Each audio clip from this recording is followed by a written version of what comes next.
Now the headlines. Nigeria Governors Forum condemns plot to install interim government.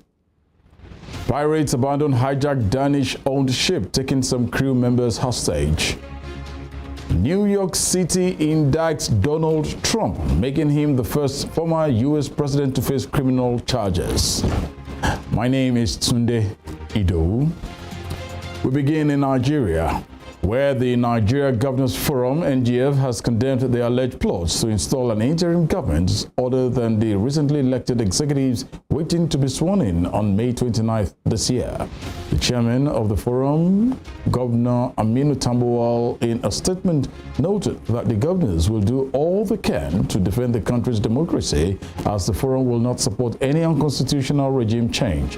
The governors also condemned the continued delay in refunding the backlog of monies. It promises to explore every available means of getting the refund to states, including going to court. Other issues discussed by the forum included the planned induction of the newly elected governors and their spouses, scheduled to hold between May 14th through 19th this year. In the meantime, the governor of Bauchi State, Bala Mohammed, and 31 members-elect of the Bauchi State House of Assembly were presented with their certificate of return by the Independent National Electoral Commission, INEC, this afternoon. Similarly, the Zamfara State Governor-elect, Dr. Dauda Lawal, and his deputy-elect with the elected State House of Assembly members were presented with their certificate at the state INEC headquarters, while the Governor-elect of Kaduna State, Senator Uba Sani, as well as the members of the State House of Assembly-elect received their certificate of return. And news outside Nigeria, pirates have abandoned a Danish-owned ship hijacked in the Gulf of Guinea last week, but have taken some crew members with them. The Liberian-flagged oil and chemical tanker Monjasa Reformer was boarded on Saturday by 5 armed people, one of the Republic of Congo's Port Ponte Nord. The Reformer subsequently went missing, but was later located by the French Navy off Sao Tome and Principe. Monjasa had earlier said that 16 crew members were on board, but today disclosed that some of the crew were taken along when the pirates abandoned the ship, while the company said it will continue to work closely with the local authorities to support the seafarers' safe return to their families. It further disclosed that the rescued crew members are all in good health and no damage was reported to the ship or its cargo. Meanwhile, South Sudan's Vice President Riek Machar, who is the leader of the opposition SPLM-IO party, has rejected the appointment of General Chol Tonbaluk as the new defense minister. The general is from the President Salva Kiir's party and replaces Angelina Tini, Mr. Machar's wife, who was sacked a few weeks ago. A peace deal that ended a brutal 5-year civil war splits cabinet post between Mr. Kiir and Mr. Machar's parties. The SPLMO has urged Mr. Kiir to revoke General Ton's appointment, saying the president should not take such unilateral decision until the row over the sacking is resolved with his deputy. The developments threaten the fragile agreement signed in 2018 that is intended to pave the way for elections next year. Kenya's former Prime Minister Raila Odinga claimed that his car was shot at 7 times yesterday during anti-government protests and said it was an attempt on his life. In a media briefing, Mr. Odinga said police targeted his vehicle and those of other opposition leaders during a protest procession in the eastland part of the capital, Nairobi. He also accused police of targeting journalists during the anti-government protests and claimed that were plans to attack the offices of the leading media group in Nairobi.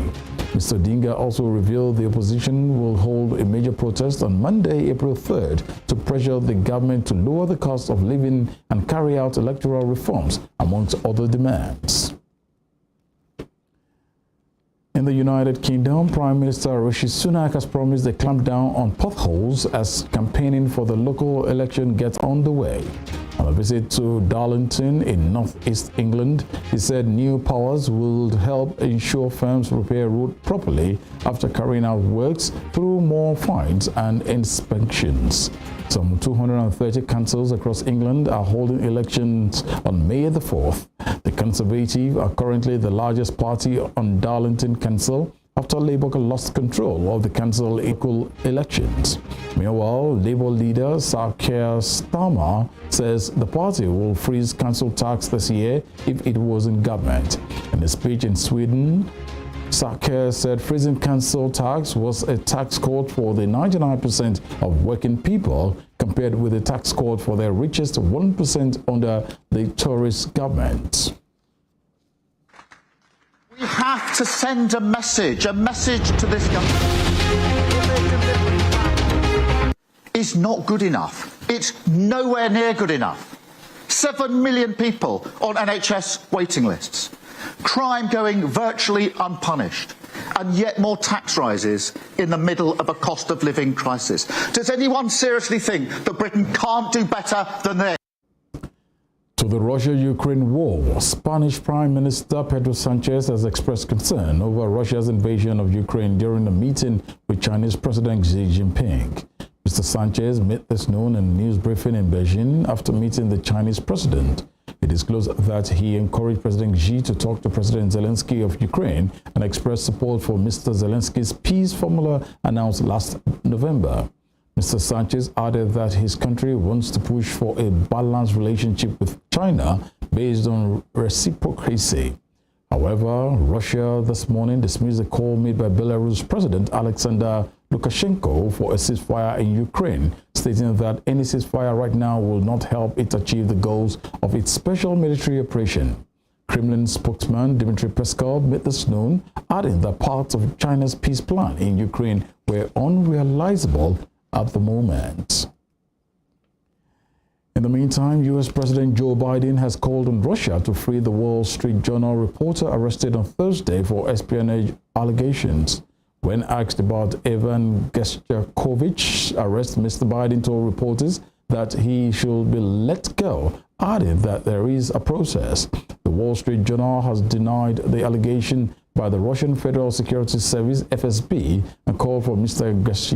Gershkovic's release. The newspaper also suggested that Russia's ambassador to the United States should be expelled, adding that expelling the ambassador will be the minimum to expect. Elsewhere in Europe, French President Emmanuel Macron will head to China next week for a rare visit to the rising superpower in an upward balancing act between his global statesman's ambition and his struggle to contain embarrassing pension protests at home. The French leader, whose decision to ram much disputed pension legislation through Parliament earlier this month sparked clashes and violence in French cities, is trying to keep his busy diplomatic schedule on track. But the chaotic scenes of burning piles of rubbish in Paris, which were broadcast around the world, have already forced Mr. Macron to cancel a state visit by Britain's King Charles. The protest, which will see unions stage an 11th nationwide strike during Mr. Macron's time in Beijing, comes as the French president is trying to regain the initiative on the war in Ukraine and play a leadership role in Europe. You're watching Spring Global and Western Spring Television. We'll be right back after this break. Please stay with us.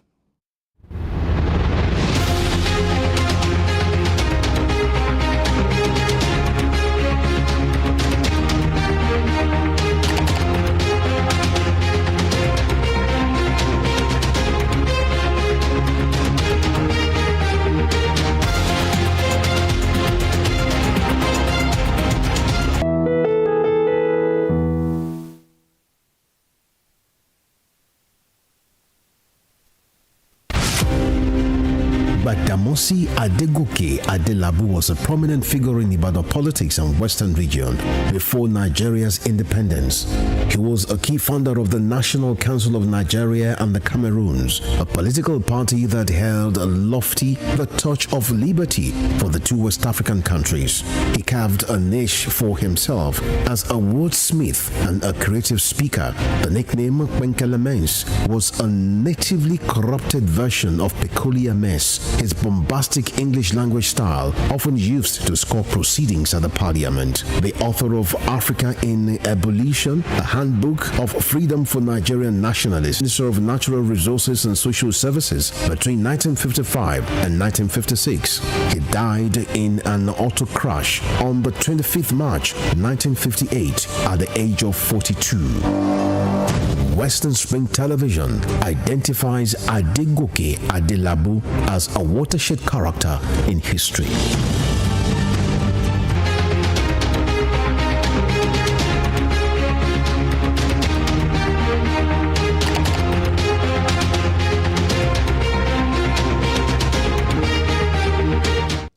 Welcome back and thank you for staying with us. In the United States, top Republicans have criticized the indictment against former U.S. President Donald Trump, describing it as a weaponization of the legal process.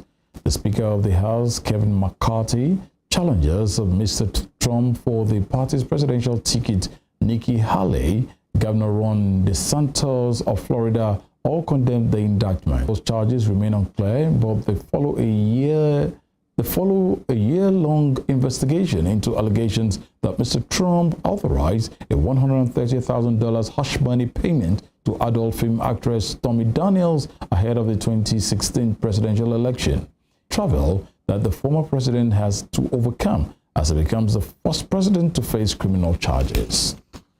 Has voted to indict former U.S. President Donald Trump after investigating a $30,000 payout to Stormy Daniels in an attempt to buy her silence over an alleged affair. The 76-year-old denies wrongdoing as he is the first serving of former U.S. President to face a criminal charge. The office of the Manhattan District Attorney Alvin Bragg, who has been pursuing the investigation, confirms that it had contacted Mr. Trump's attorney to coordinate his surrender. This evening, we coordinate his surrender to the Manhattan District Attorney's Office for arraignment on a Supreme Court indictment, which remains under seal. Guidance will be provided when the arraignment date is selected.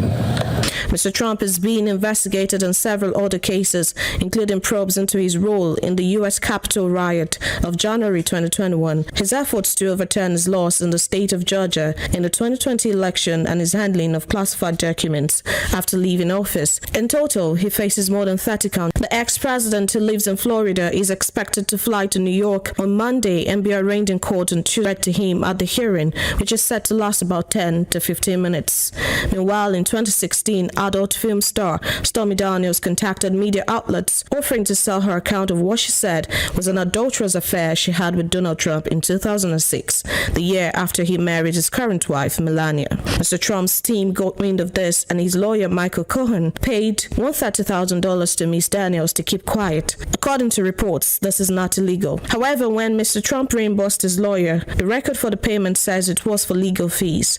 Prosecutors say this amounts to Mr. Trump falsifying business records, which is a misdemeanor, a criminal offense in New York. Prosecutors could also potentially allege that this breaks election law because his attempt to hide voted by his efforts to conceal his This is expected to be discharged from hospital tomorrow. Vatican spokesman Matteo Bruni made this known in a statement this morning, revealing that the Holy Father will participate in a Palm Sunday Mass service in St. Peter's Square. He said His Holiness' return home to Santa Marta is expected tomorrow following the results of the latest test this morning. Hospitalized on Wednesday for the treatment of a respiratory infection. Meanwhile, in Asia, Malaysia's top court has dismissed the bid by jailed former Prime Minister Najib Razak to review his corruption conviction over the multi-billion dollars. Mr. Najib was jailed last year after a federal court upheld a judgment verdict and the 12-year prison sentence handed down to him by a lower court. The 69-year-old politician claimed he had not received a fair hearing, alleging that one judge had a conflict of interest and that his new legal team case document. However, the federal court dismissed the challenge today. Investigators said some $4.5 billion was stolen from One Malaysia Development Berhad company founded by Mr. Najib during his first year as Prime Minister in 2009, and that more than $1 billion went to account linked to him. In In other news, Britain says it had struck a deal to join an 11-country Trans-Pacific Trade Pact, which includes as it looks to deepen ties in the region. Prime Minister Rishi Sunak said Britain had agreed to join the Comprehensive and Progressive Agreement for Trans-Pacific Partnership, and a move his office said was the biggest trade deal since Brexit. Mr. Sunak, in a statement, said joining the trade bloc puts the UK at the center of a dynamic and growing group of Pacific economies, adding that the deal demonstrated the real economic benefits of the post-Brexit freedoms. Britain has been looking to build global trade ties following its departure from the European Union in 2020 and has locally distant but fast-growing economies. In the meantime, Uganda and Saudi Arabia have renewed a bilateral agreement that allows resumption of labor exports to the Gulf country. The agreement was suspended in December last year following an uproar over alleged mistreatment and torture of Ugandan migrant workers. Some Ugandan migrants were reported to have committed suicide in Arabia. However, Uganda's Labour Minister Betty Among governments had agreed to protect the rights of migrant workers. In the new agreement, Saudi Arabia employers will no longer unilaterally deduct salaries, and Ugandan workers will have recourse to competent authorities in cases of contractual disputes. And talking sports, former South Africa Paralympic star Oscar Pistorius, jailed in 2016 for killing his girlfriend Riva Steenkamp, has been denied parole. South Africa's prison authorities and a lawyer for the victim's family revealed this after the parole board met to consider his case. Once the darling of the Paralympic movement for pushing for greater recognition and acceptance of disabled athletes, Pistorius shot dead Steenkamp, a model and law student, in his bedroom on Valentine's Day in 2013. The athlete, known as Blade Runner for his carbon fiber prosthetic legs, was initially jailed for a 6-year term in 2016, but had that sentence increased to 13 years after an appeal by prosecutors who argued it was too lenient. The Department of Correctional Services in a statement said Pistorius, aged 36, had not completed the minimum detention period required to be considered for parole.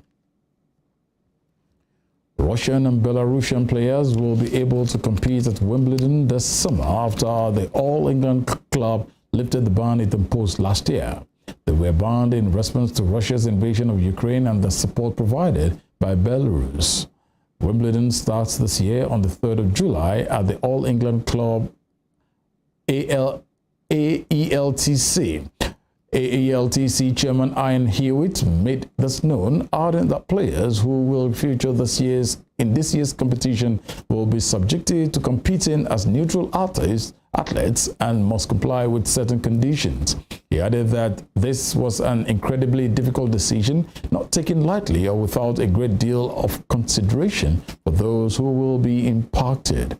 The decision also covers other British events held in the run-up to Wimbledon, most notably the tournament at Queen's and Eastbourne. Before we end Spring Global, here is a recap of our top stories.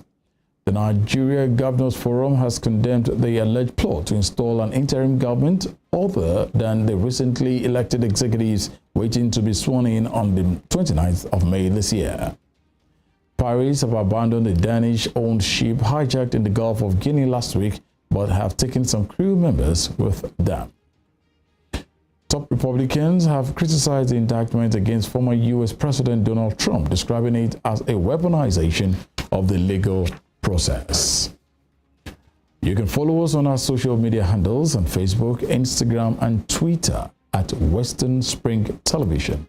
You can also watch us live on our YouTube channel at Western Spring Television. Thank you for joining us. I am Tunde Ido. Good evening.